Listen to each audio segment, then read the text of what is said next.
Hallo, mein Name ist Ruti. Ich begrüße euch heute zu einer besonderen Folge, denn wir springen 3 Monate nach vorne und 3000 Kilometer nach Norden. Ich befinde mich wieder in Zentralchile auf der Suche nach Motorradersatzteilen. Aber darum soll es heute nicht gehen, sondern um eine neue Kamera. Denn ich hatte auf dem Weg nach Patagonien eine Actioncam verloren und nun hat mir Akaso ihr neues Premium-Modell, die Brave 8, zur Verfügung gestellt. Und es war ein bisschen eine Tortur, bis die mich hier erreicht hat, aber nun ist es soweit. Und jetzt bin ich extra hier an den Strand gefahren, um mal zu schauen, was die Kamera so kann.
Zunächst einmal muss ich einigen Leuten danken, die ermöglicht haben, dass mich die Kamera hier erreicht hat. Denn es ist nicht so einfach, hierher was zu schicken, denn man muss Einfuhrzoll bezahlen bei allem, was man hierher geschickt bekommt hat, auch wenn es ausgepackt und gebraucht aussieht. Und das ist nicht wenig. Und deswegen ist eigentlich die einzige Möglichkeit, was hierher zu bekommen, wenn man keinen Zoll bezahlen will, dass es jemand mitbringt. Und Rita und Thomas von Explore and Bike, ihr erinnert euch vielleicht, am Anfang der Reise war ich mit denen unterwegs hier. Die sind für einen Monat nach Deutschland geflogen und haben mir die Kamera mitgebracht.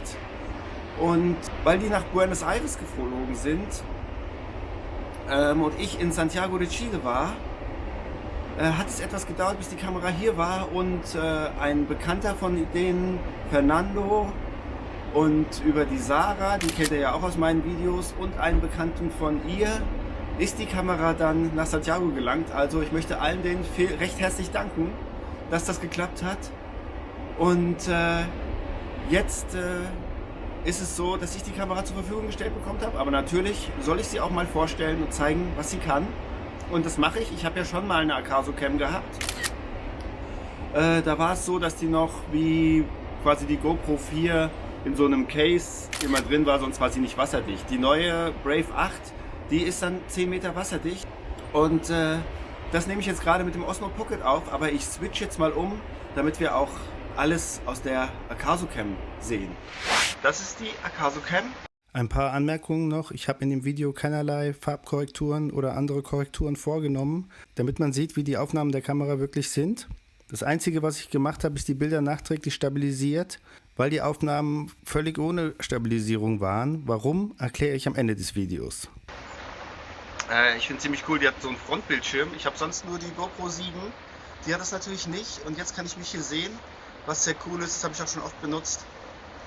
Und der große Vorteil dieser Kamera ist halt der Lieferumfang. Da ist echt halt mega viel dabei. 2 Akkus mit Ladegerät, jede Menge Halterung, so ein Stahlseil, um das die Kamera zu befestigen. was ich jetzt auch wohl machen werde, nachdem die andere, ist mir die Halterung ja abgebrochen von der GoPro und die war dann weg und dann würde sie halt noch an dem Stahlseil schaukeln, wenn man das daran macht. Und dann ist eine Fernbedienung dabei, was auch cool ist, also man kann sie dann quasi irgendwo unter dem Motorrad anbringen, um das Hinterrad zu filmen oder so und dann kann sie man mit der Fernbedienung auslösen. Man muss halt nichts extra kaufen. Du kaufst das Ding und du kannst damit loslegen, es ist alles dabei. Mit einer Einschränkung, und zwar die SD-Karte fehlt. Die muss man sich extra dazu kaufen. Nach dem Auspacken habe ich erstmal die Akkus geladen, angeschlossen. Da muss man erstmal ein Update runterladen und sie mit der Handy-App verbinden. Und ich hatte vorher im Internet gelesen, dass es irgendwie nicht so gut klappt mit der Connection. Bei mir hat das alles tipptopp geklappt. Ich habe es angemacht, es hat sich automatisch verbunden. Das Update runtergeladen, das hat auch sofort geklappt. Und ja, in 5 Minuten war die Sache erledigt. Was echt cool ist, weil man kennt das ja mit diesen Apps und den GoPros, es ist nicht immer dann alles so super gut klappt. Bei der Akaso hat es sehr gut geklappt. Und ja, schauen wir mal, was die Spezifikationen der Kamera sind. Sie kann in 4K und 50 Bildern pro Sekunde aufnehmen. Sie hat 4 Zeitlupenmodi, kann Fotos in JPEG und RAW. Ist 10 Meter wasserdicht. Ton übrigens hat sie 2 Tonmodi, einmal Stereo und einmal, dass die Stimme rausgefiltert wird. Das ist jetzt gerade an. Dann hat sie Hyperlapse und Hyperlapse in Bewegung. 4 Aufnahmewinkel, super weit, weit, Porträt und nah. Man kann es mit einem Klick auf den Touchbildschirm immer dann näher stellen. Das Einzige, was ein bisschen doof ist, wenn man sie aus und an macht, ist es immerhin super weit. Ich habe nicht rausgefunden, dass man das irgendwie einstellen kann, dass das schon dann auf nah ist oder so oder auf weit nur. Es ist dann bei mir immer in super weit.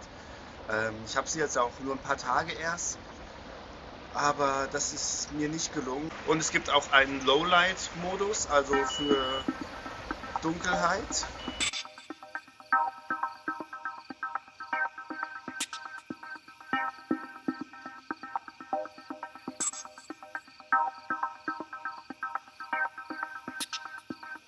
Man kann die Kamera auch mit Sprache steuern. Als ich das getestet habe in Santiago, hat es super geklappt.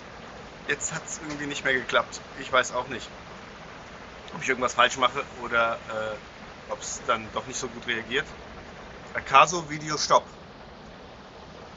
Nö. Ja, Fernbedienung hat beim Test gut geklappt. Schauen wir mal, verbindet sich automatisch. Und jetzt stoppe ich es mal. Das funktioniert einwandfrei. Und das Ding ist, bei der Fernbedienung, das ist halt super cool, man kann die sich ans Motorrad, an den Lenker machen und dann kann man auch Aufnahme anmachen, Aufnahme ausmachen, zwischen Kamera und Foto wechseln und man kann sie auch ganz ausmachen, die Kamera. Aber man kann sie dann nicht mehr ganz anmachen mit der Fernbedienung. Also man muss die Kamera erst anmachen, dann verbindet sich die Fernbedienung und dann geht es. Das ist ein bisschen doof. Ich weiß nicht, wie das bei der GoPro ist. Da habe ich die Fernbedienung nicht. Oder ich hatte sie mal, habe sie aber nie benutzt. Ja. Was ganz cool ist, man kann eben alles mit USB-C laden. Man braucht nicht irgendwie verschiedene Stecker. Das Menü kann man in irgendwie 17 verschiedenen Sprachen einstellen. Ich hatte es mal auf Deutsch eingestellt. Da ist die Übersetzung ein bisschen holperig. Deswegen, ich benutze es jetzt auf Englisch. Das ist ganz gut. Und sonst habe ich jetzt alle Einstellungen auf Automatik belassen. So, anderer Balkon. Ich bin zurück in Santiago und ich habe jetzt die Aufnahmen von der Brave 8 gesehen. Und jetzt kann ich ein bisschen was dazu sagen. Und zwar, Thema Stabilisierung ist kompliziert bei der Kamera. Denn es gibt also keine Stabilisierung, normal und Super Smooth. Allerdings Super Smooth funktioniert nur, wenn man die Files über die Handy-App exportiert, dann wird da quasi das Super Smooth drauf gemacht und dann kann man es exportieren. Ich mache das ja immer am Laptop, meine Videos mit Final Cut, das heißt, ich stecke die SD-Karte direkt in den Laptop, deswegen werde ich Super Smooth nie nutzen. Ich habe das jetzt einmal gemacht, um das hier zu zeigen.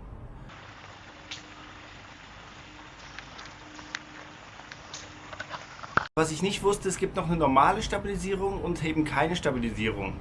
Und alle die Aufnahmen, die ich am Strand gemacht habe, die sind komplett ohne Stabilisierung. Dafür ist es ziemlich gut, finde ich. Es gibt aber noch Normalstabilisierung. Da bin ich jetzt auch mal runtergegangen, habe hier nochmal kurz das ausprobiert. Das Problem ist nämlich, dass das mit 4K und 50 Frames geht es nicht. 4K 25 geht oder eben 2,7K 50 Frames. Zweite Sache ist der Zoom, die 4 Stufen. Ich finde weit und sehr weit. Funktioniert super, ist super scharf. Bei Portrait wird es dann schon ein bisschen blurry und wenn man es auf nah macht, ist es ziemlich matschig, das Bild. Positiv ist, dass wenn man jetzt noch keine Actioncam hat, man kauft sich eben die Kamera und man hat eine Menge Zubehör dabei, kann direkt loslegen und man kann eben das Zubehör auch für die anderen Actioncams benutzen, die man vielleicht schon hat. Für mich ist es halt als Zweit- oder Drittkamera super. Ich bringe sie dann am Sturzbügel an oder irgendwo anders am Motorrad und da war es sogar ohne die Stabilisierung ziemlich gutes Bild und auch stabil, obwohl ich auf so einem Schotter-Sandweg gefahren bin mit Schlaglöchern. Also das muss man sagen, mit der Normalstabilisierung wird es wahrscheinlich noch besser sein. Die Kamera kostet 272,80 € oder so auf der Akaso-Webseite momentan. Und ihr könnt 15% bekommen, wenn ihr den Code 15ruti eingebt. Den Link zu Akaso findet ihr übrigens in der Videobeschreibung oder in meinem Blogartikel. Und dort könnt ihr dann den Code eingeben, wenn ihr die Kamera kaufen wollt. Ansonsten bin ich sehr froh, dass ich die Kamera jetzt habe. Auch wieder andere Perspektiven noch zeigen kann, weil ich mache die Helmkamera nie ab dann. Die ist dann am Helm und die andere ist eben die 360-Grad-Kamera. Das sind die 2 Kameras, die ich am Motorrad habe, das war's. Und da ist es doch schön, ab und zu nochmal einen anderen Winkel zu zeigen. Man muss auch gucken, dass man nicht zu viele Kameras hat, weil es ist immer noch eine Reise und ich bin kein Videoteam, sonst ist man nur noch mit Filmen beschäftigt und das nimmt sowieso schon sehr, sehr viel Zeit ein. Es deckt lange nicht meine Kosten. Deswegen, ja, schauen wir mal, wie lange die Reise noch geht. Aber ich habe ja noch 3 Monate Material auf jeden Fall, weil ich bin 3 Monate zurück. Und dahin springen wir auch beim nächsten Video wieder. Dann geht es nach Feuerland von Punta Arenas aus. Ich glaube, das wird spannend. Ich hoffe, so eine Produktvorstellung hat euch auch mal gefallen. Ihr könnt ja mal in die Kommentare schreiben, ob ihr mehr Interesse daran habt, dass ich mal einzelne Teile in einzelnen Videos von meinem Equipment vorstelle und bewerte, egal ob die jetzt gesponsert sind oder nicht. Ich achte schon immer sehr darauf, dass es eine ehrliche Meinung ist. Also, ich hoffe, wir sehen uns dann in Feuerland wieder. Macht's gut, bis zum nächsten Mal, euer Ruti. Tschüss!